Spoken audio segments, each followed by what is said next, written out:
Hello and welcome back to my wee channel. Today we're bidding on a 2016 Fiat 500 Pop. This one's a bit different and a bit unusual for me in as much as it's unrecorded. So although it's damaged here, it's not recorded on any register. So once it's repaired, you could, if you wanted to, sell it as a straight car. So just having a look through the Copart pictures. Having a look at the damage, it's a facelift, and there's the damage. So near side rear quarter, bit of damage there, damage between the quarter and the door, damage onto the bumper will probably go again, probably be able to repair the quarter panel.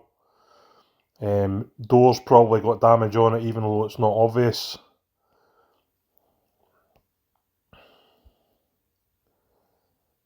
Other than that, it looks quite a tidy car. Airbags aren't off, seats look in good condition. It's only done 50,000 miles. They're stating the damage is front end and side. Running in the picture, no warning lights other than that triangle, which is fairly common. That can just be a low battery that causes that. And near side front wing damage and near side suspension damage, probably a broken spring or a bent strut. But nothing we can't deal with, so it looks a fairly straightforward car. I'm usually quite cautious about buying not recorded cars because anyone can sell a not recorded car. Anyone can put a car through Copart, and sometimes when they're not recorded, you think, what's actually wrong with this car? Is the engine knackered, or they can be doctored up. I prefer a cat-end car, and as much as it's been damaged, it's been recorded as damaged, and you know exactly what you're buying. However, this one, you can obviously see the damage on the car, so I thought it was worth a punt. So just putting the reg and mileage into Auto Trader to get an accurate current valuation on the car. So 50,369, and then search the car on Auto Trader, and Auto Trader will come back with a recommended retail price for the car. So just letting Auto Trader do its thing.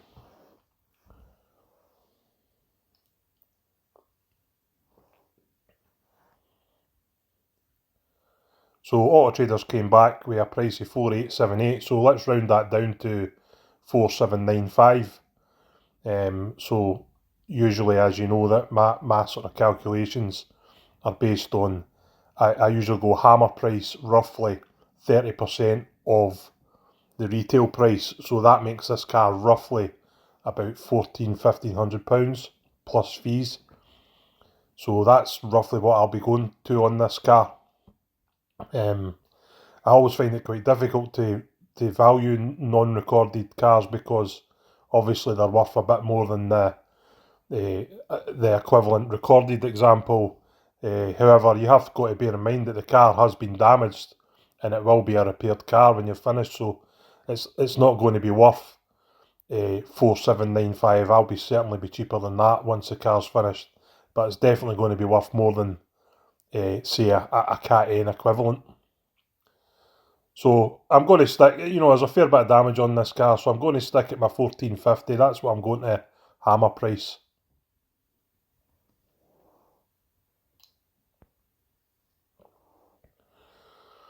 So Copart provides you a little calculator here, so I just put in my figure 1450 and check the out the door price. So out the door 1910, and then delivery back to my workshop. So roughly the car out the door and back to the workshop, roughly £2,000 if I were to get it at 1450. And then obviously then if the car is worth 4795, then there's a lot of room to repair that car, MOT it and get it back on the road. So it's well worth buying at 1450 in my opinion.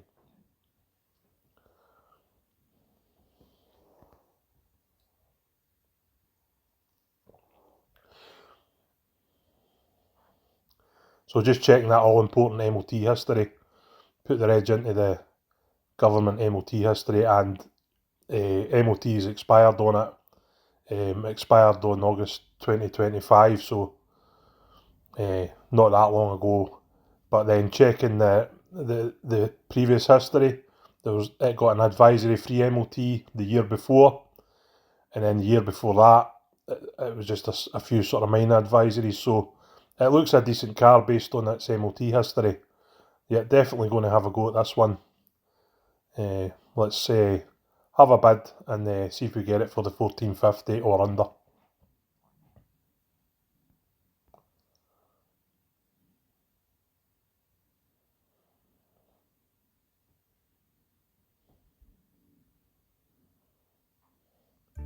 So on with the bidding. So we're in at 425 there. Outbid right away. Extremely cheap car at that. It's on approval as well, so even though we're the highest bidder, we might not actually win the car. It goes back to the Copart, go back to the vendor and check if they're going to accept your highest bid. So it's definitely not a done deal even if you win it. So 625, outbid at 625. Still a very cheap car, bear in mind we're going to 1450. In at 700, winning bidder at 700, outbid right away at 725. Straight back in at 750. This is a hot lot. Outbid again 775.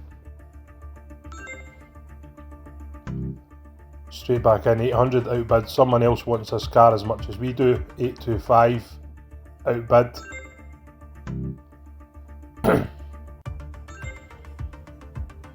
In at 900.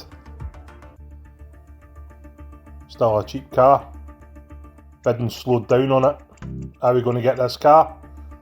No. Outbid 925. Back in at 950. It just seems to be me and one other bidder. Someone's bid against me at 975. Back in at £1,000. Still, in my opinion, a cheap car. Bonus time. Bonus time. Everybody hates bonus time. Are we going to get this car? £1,000, cheap car. Cheap Bonus car. time. Bonus time again. Stupid bonus time. Come on, we get this car at £1,000. Let us get on with it. Sold on approval.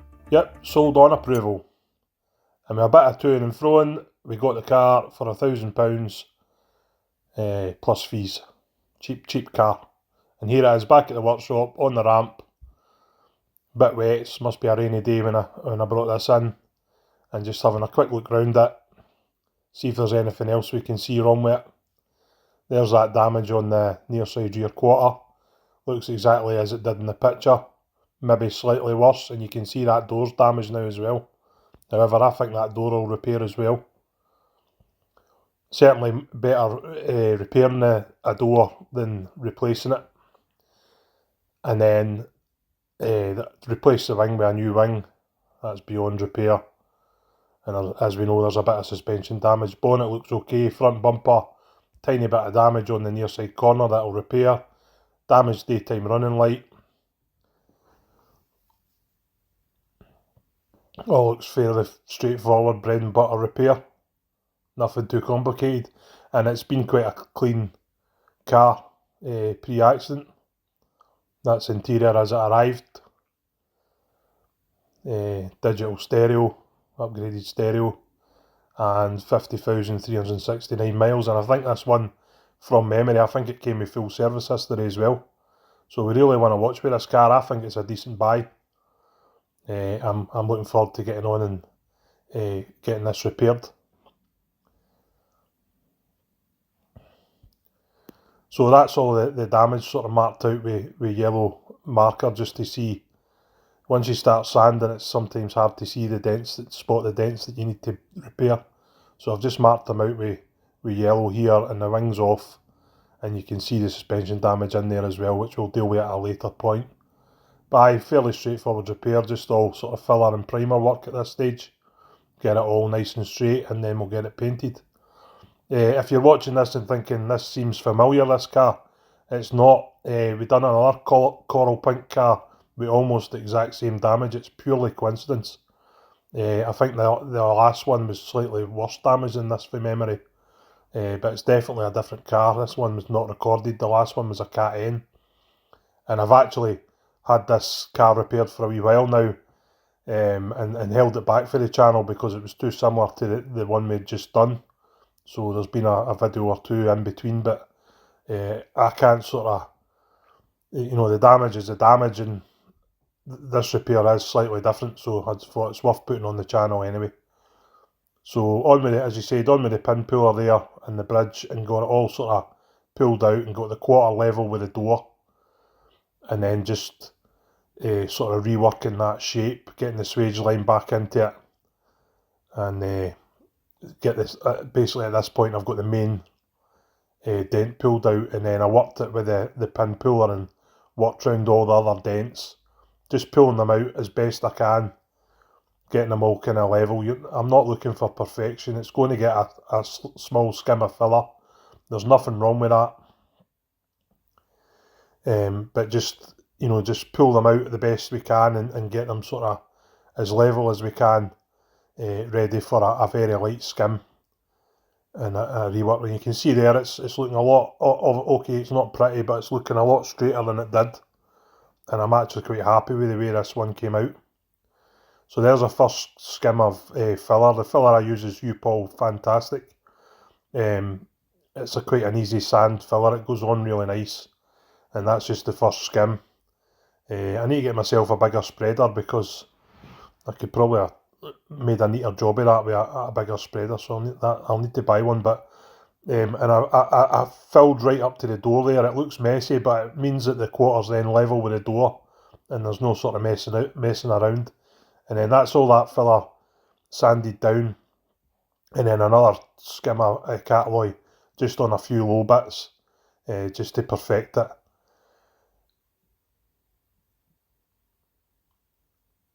And then that's a coat of what is called U-Pol Dolphin Glaze, which is more a sort of pinhole filler, and it really just used to perfect it. And you can see you've really got the shape in there now.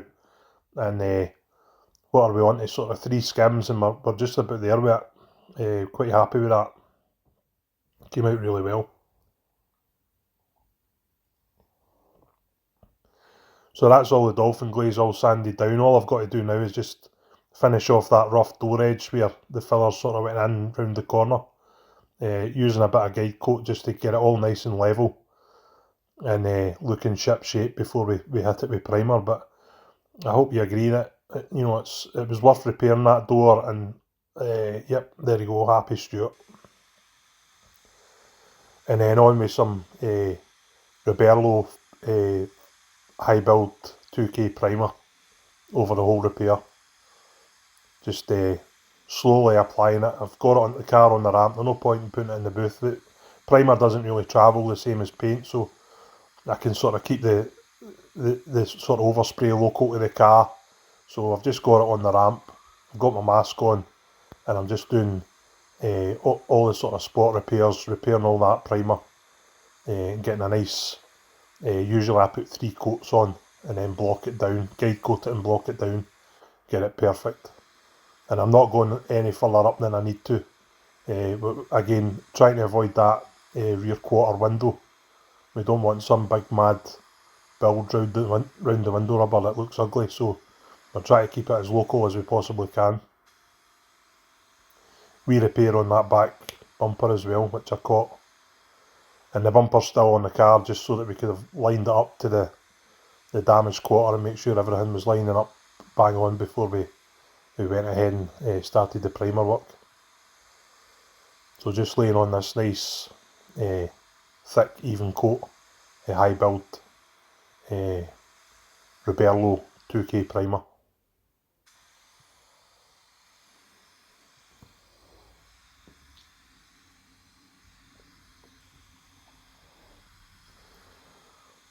Good opportunity just to thank you for watching the channel, and as everyone says on YouTube, you must get sick of hearing it, but please, if you haven't done so already, subscribe to the channel. It really helps, and like the video and share it with your like-minded friends. And again, as I say, I really appreciate you watching. And there's just a little local rust repair on the offside sill. It's well worth just fixing that. You're not going to leave that wee sort of scabby bit of rust when you're going to this extent, so I just decided to fix that as well. There we go, on with another coat of primer. If you're interested in guns, I think this is a DeVilbiss JGA primer gun.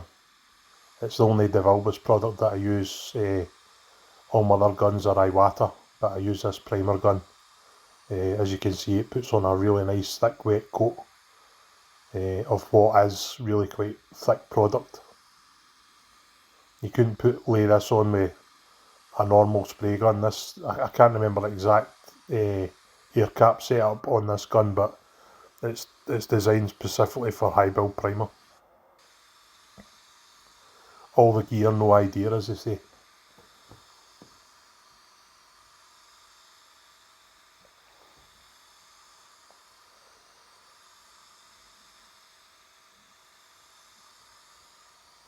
You see that primer's going on there really thick, and it's almost like Artex, but it sands down really nice. So I'm not too worried at this stage that it looks like Artex. It's better that it's on there nice and thick and gives us a chance of perfecting those repairs than not being thick enough. And there's that little sill repair again, just keeping that local.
So that's all the primer done, all finished. As you can see, it's kind of late on now, it's got dark outside. I'm quite happy with that, it's actually looking quite straight.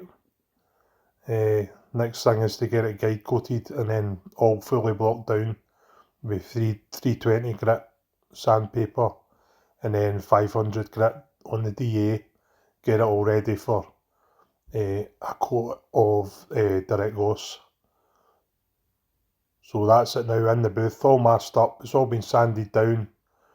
Looking good, looking nice and straight. Considering the damage that was on it, I'm quite happy. Yeah, all masked up, good to go. Let's get it painted with 2K Pro Spray direct gloss paint, and we'll avoid coming up to that window with the first couple of coats, just so there's not a build round the window rubber. So we'll only come up round the window and round the pillar with the third coat. So just getting a final tack off and ready for 3 nice glossy coats. The floor's all nice and wet. I like to wet the floor. There's no really much need for that, but I've always done it. I started painting in my dad's garage, and where it was a lot more dusty, so I've just always got in the habit of wetting the floor before I paint. So that's the reason the floor's wet. It can sometimes cause you problems, because if you sort of kick up any moisture, you can get it on the painted finish. So it's not always the wisest thing to do. So here we go, on using the Iwata WS400 spray gun, and just on with the first sort of gripper coat of direct gloss in that lovely coral pink. I've painted that many of these Fiat 500s in coral pink. It's a decent match, and I actually buy the paint in a decent quantity, because that's all I seem to ever buy is coral pink Fiat 500s, but they are quite popular. It's a popular colour. It's really nice and bright when it's outside. It's much nicer than just a straight red. So if people keep buying them, I'll keep buying them. It doesn't matter to me what colour it is, but I actually particularly like this colour.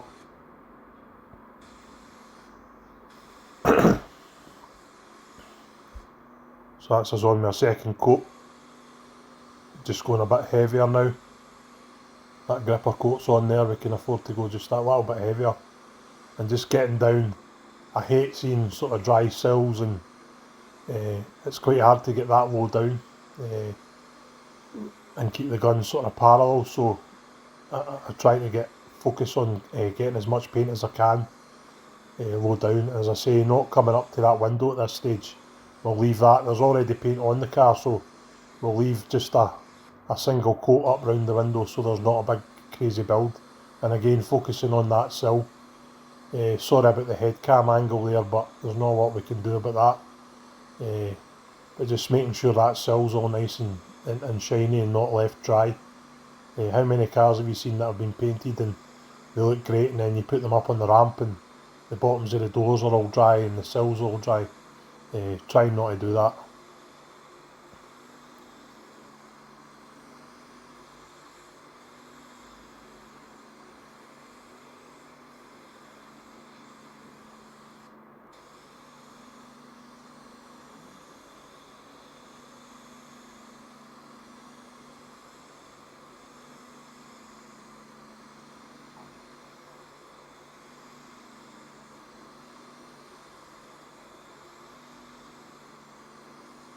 Again, I messed up the handle in this door. If you know anything about Fiat 500s, their handles are rubbish, and they can literally fall to bits when you strip them off, and it's a pain in the backside. You've got to take the door card out. So I messed that handle up. Whether it was the right thing to do or not, you can decide that. But if you've removed as many Fiat 500 door handles as I have, you'll understand why I masked it up, because they're an absolute pain. And the aftermarket ones are junk, and the genuine ones are second-hand ones are hard to come by, and new ones are really expensive. So there's a wee tip for you: leave the handle in and mask it. Tiny wee bit of overspray on a handle rubber that someone might not even notice is a small price to pay for the convenience of just leaving it in there. Trust me. And then that's us on my third coat, and then just coming up round that window this time. So there's only one coat, there's no primer around the window, there's no 2 or 3 coats of direct gloss around the window, just that one light coat. So we shouldn't get that horrible big paint build around the window rubber. And these window rubbers are really funny, you can't peel them back or do anything sort of fancy masking with them, you've just got to mask them. They are what they are. And again, the scope here doesn't allow for cutting a window out and all the sort of interior removal that goes with that. It's much easier just to mask it up.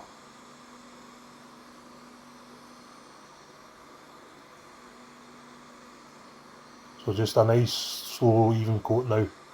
Third coat, this is the last coat, and this is how the car will look when it's done. So being really careful not to leave any dry areas, or obviously you don't want to put it on that much that you get runs, but you don't want to leave it dry either. You just want to keep looking at what you're doing, take your time, keep it even, keep your arm robotic almost, and just get that nice even coat, and then back down to that sill, just making sure that sill's not dry.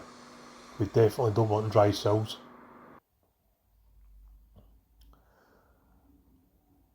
So there you go, job finished.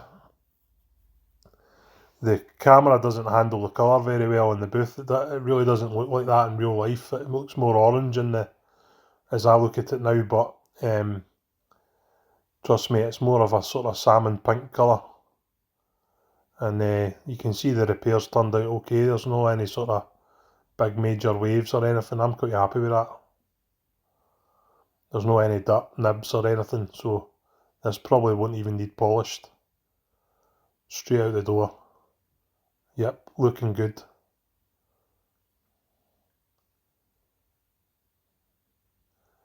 And there's Evelyn doing her driving duties. Just reverse the car out the booth. Free up the booth, and then we'll get on with painting the front wing and the repairs on the front and rear bumper. Get this car put together, and then that'll be it done. It's a lovely bright sunny morning as Evelyn's reversing this car out, so if we've left any sort of ripples or horrible dry areas or runs or anything, we're going to see it now, because the sun's right on it. I always get nervous doing this, because we all make mistakes, and at this point with it unmasked, and it's hard, you're going to have to put a lot of effort into rectifying it if you've missed anything. But no, I'm quite happy with that. You can see it's all solid, it's all shiny, all the ripples are out it. You can remember the repair, the door was all damaged, quarter was all damaged. I think it's looking the part out in this sort of winter sun. Yep, quite happy with that. So that's us. We've now got the near side front wing, brand new aftermarket panel, and the front and back bumper, just little local repairs. Again, just keeping the cost down and the work down on it. There's no point in painting a whole bumper for that little bit of damage. So just keeping it local, and then we'll just blend the colour in, and then we've got a product there that'll melt the edge in, and that'll look as good as new.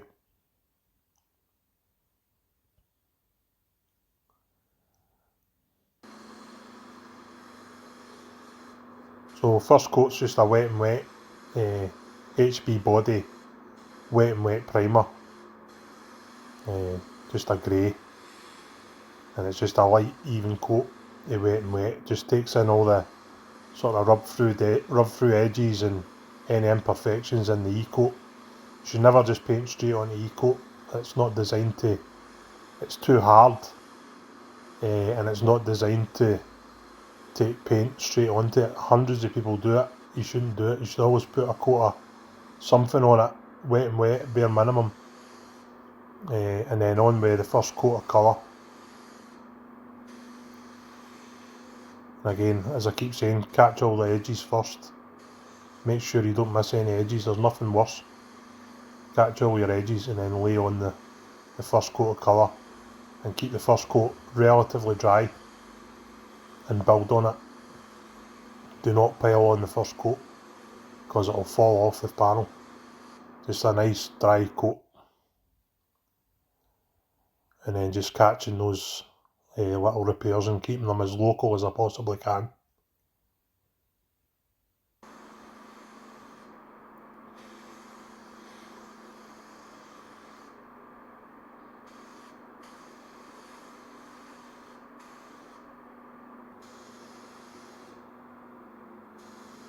And on with the second coat onto the front wing.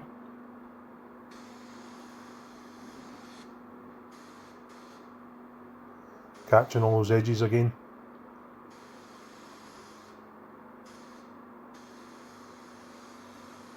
And then just going on that little bit heavier, slower with the gun, and just that little bit heavier, leaving a more sort of glossier finish.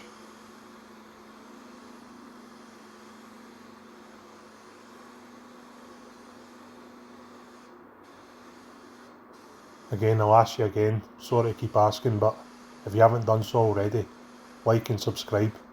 Really helps the channel, makes a huge difference, and makes us feel like we're doing something worthwhile.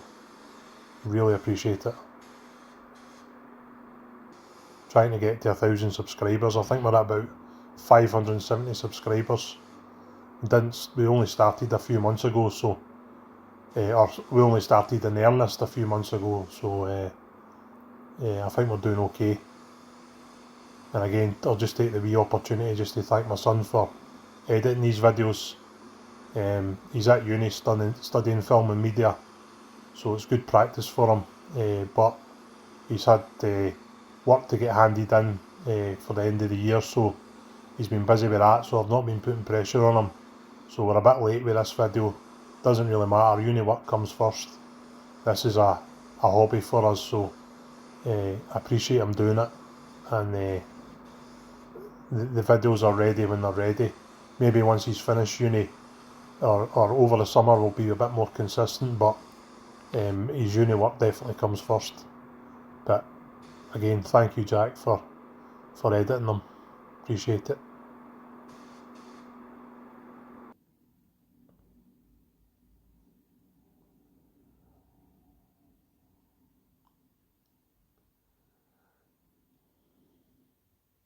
So that's them all painted, nice and shiny, looking good, no nibs, no dirt, no runs, quite happy with that. And there's those local repairs.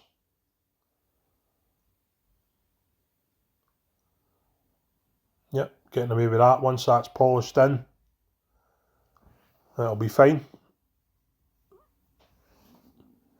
Near side front bumper repaired fine, there's no any issue with that. And there was a little sort of graze on the bottom corner of the offside bumper there, so I just caught that as well while I was at it. No point in leaving that. But I'm quite happy with that. We can go on and get this car built up and get it ready for sale.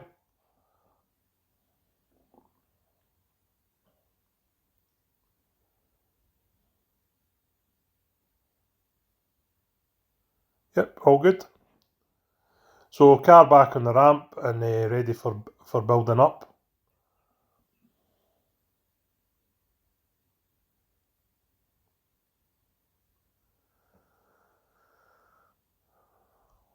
Looks pretty good. It's not perfect, but it's pretty good. And there's that broken spring. We'll get that changed. I'll just get the garage across the road from me to change that for me. I'm not into spanner work as such. I'll do a bit, but changing a spring, I'm as well just getting them to do it. I can be on doing bodywork on something else and just let them do it for me. The guys are really good. M&RS Autos is the name of the business. And there's that front wing on, headlight on, and then bumper on, all built up.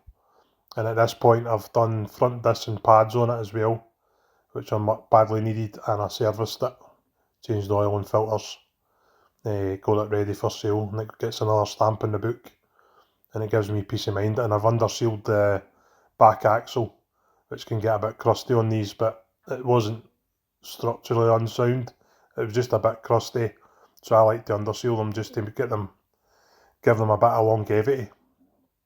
But I am happy with that. It's actually turned out a nice looking wee car. First unrecorded one in a while. Definitely looks like nothing ever happened. Nice shiny car. And that sort of overspray looking dust, it literally is just dust. That'll all just wash off. It's not even had a wash at this stage. So here's the all important figures. So 1412 out the door from Copart, absolute bargain. Delivery, wing, oil. I'm a bit behind here, but I'll let you catch up. Grand total was £1,966. If I sold it for 4495, there'd be a whopping £2,528 profit. That's pretty good. I'm quite happy with that. And that would be a cheap car at 4495. I can afford to go a bit cheaper. And there's the car, all sort of washed and finished. It's not valeted or MOT'd at this stage, but I just wanted to put this one to bed.